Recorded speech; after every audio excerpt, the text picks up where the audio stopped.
What's going on, guys? If you're interested in learning how to land your first sports job, this video is for you. I'll be walking you through resources that I use, how to build your resume, how to build your portfolio, and land your first job working in sports.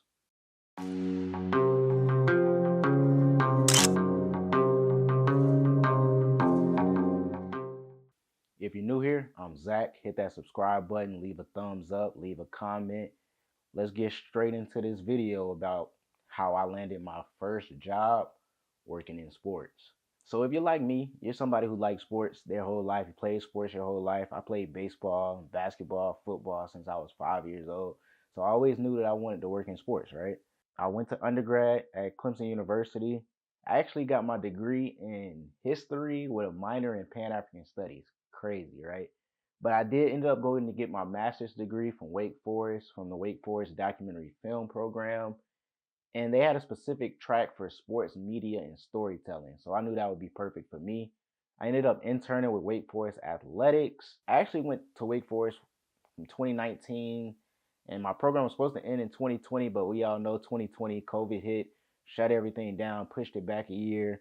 So I didn't end up finishing until 2021. Ended up graduating in May of 2022, walking the stage and everything. While I was at Wake Forest, as I mentioned, I interned with Wake Forest Athletics. I shot volleyball, field hockey, soccer, women's basketball, men's and women's tennis, right? So I was able to build up my portfolio there, taking photos, doing video projects with the athletics department, and really just building my name with various projects, whether it was in-class projects with classmates, doing documentaries on student athletes, and various, like I said, just class projects, class presentations, video projects. So I was able to build my portfolio doing that. As a class, we actually made a documentary called Uncertainty, which followed the shutdown of sports during COVID-19. We had a couple big hitter interviews with Chris Webber, ESPN VP, linebacker who now plays for the Denver Broncos, who went to Wake Forest, and a track athlete, and one of my classmates' father. So that was a good film that we did. It was all Zoom interviews, so that definitely helped me build up my portfolio, my resume during my time at Wake Forest. Now, when it came to searching for a job, right, some of the resources that I use, some of the websites that I use when looking for a job included Higher Ed Jobs. That's a good one. They have a lot of college jobs. If you're looking at the college level specifically, they have a lot of jobs on there. You can go on the website and type in like videographer or photographer, graphic designer, and it'll populate a list of various openings at various schools around the country.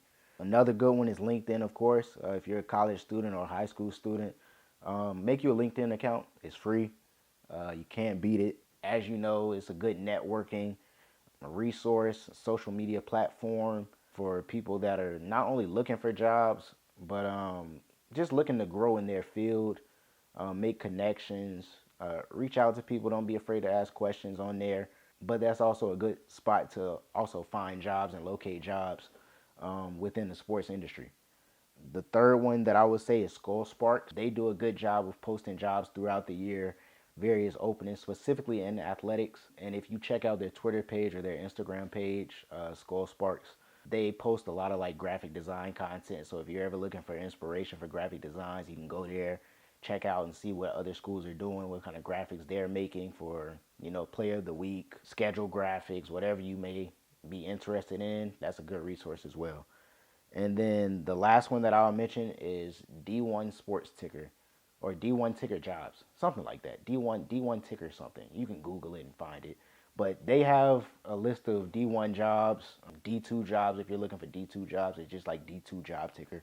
So if you're looking at college athletics, that's a good spot as well. They list them out throughout the year of various openings around the country. You can filter it by, content creation if you want to be a SID.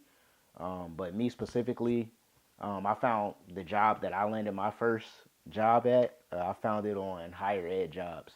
So, like I said, you can just type in like videographer, social media content, graphic designer, photographer, and it'll populate the list of the jobs. The next thing that I will say, keep a running list of the jobs that you apply to. So whether you use, a notes app like I sometimes use on my phone, a Google spreadsheet, Excel spreadsheet, whatever you want to use to keep track, list out the job title. This was just what I did. I listed out the job title, the date that I applied, if I received an email back, if I received an interview, and if I received an offer. Those are the kind of the categories that I did. It helps you also keep track of, what I applied to. So you're not applying to, the same job twice or whatever the case may be. You can also send up follow up emails as well. Once if you haven't heard anything back, if you've gotten an interview and you just want to, follow up on the interview, you can do that as well. And then, as I mentioned earlier, just building up your portfolio, getting those reps in, getting that practice in. That's going to be a big thing. Whether you're in high school or whether you're in college right now, build your portfolio. Simple. Build your portfolio.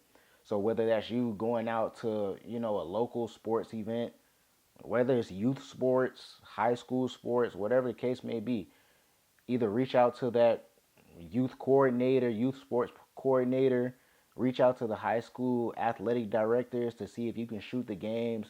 Probably not going to pay you, but if you just want to improve your portfolio, improve your work, get more practice reps in, that's a great way to get started.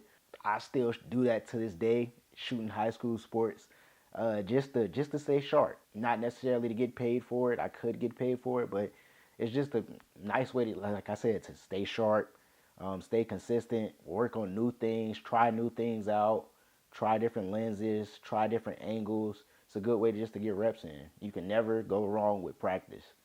So just continue to build your portfolio. Like I said, whether it's, if you're in college, if you have a student run television network, get involved. Find a club to get involved with. If you can't get specifically involved with the athletics department at your university, like I said, student run things are out there. I'm sure you can find it. If it's not available at your school, create it. Why not get started? You can make a photography club. You can make a videography club covering, your specific school team. Find a way to get creative and get it done. Your resume. Your resume is an important thing as well. Constantly update it and keep it, I would suggest keeping it job specific related to what you want to apply to. So, for example, if you're a college student, I mean, maybe I wouldn't put that I worked at Food Lion in high school. I mean, maybe if it helped you to, communication skills or something, I don't know, but try to relate it to, you know, the things that you are interested in pursuing for a career, right? So if you volunteered to do a video, if you took photos at a wedding, whatever the case may be, if that was some type of photography or videography experience for you, I would list that on my resume. Also, be specific on your resume too. You don't want to just say, "Oh, I helped build this social media platform." Use specific numbers, use specific metrics and analytics that you can show exactly what you did to help grow and build this platform and this social media following, whatever the case may be. So yeah, those are my tips. Resume, portfolio, job resource listing. Stay consistent. I know that it could be a tough time, especially if you're a college student and you're about to graduate. I know December graduations are coming up right around the corner. Trust your process. That's one thing that I would say. Trust your process. It's a marathon. It's not a race. It's not a sprint. Take your time.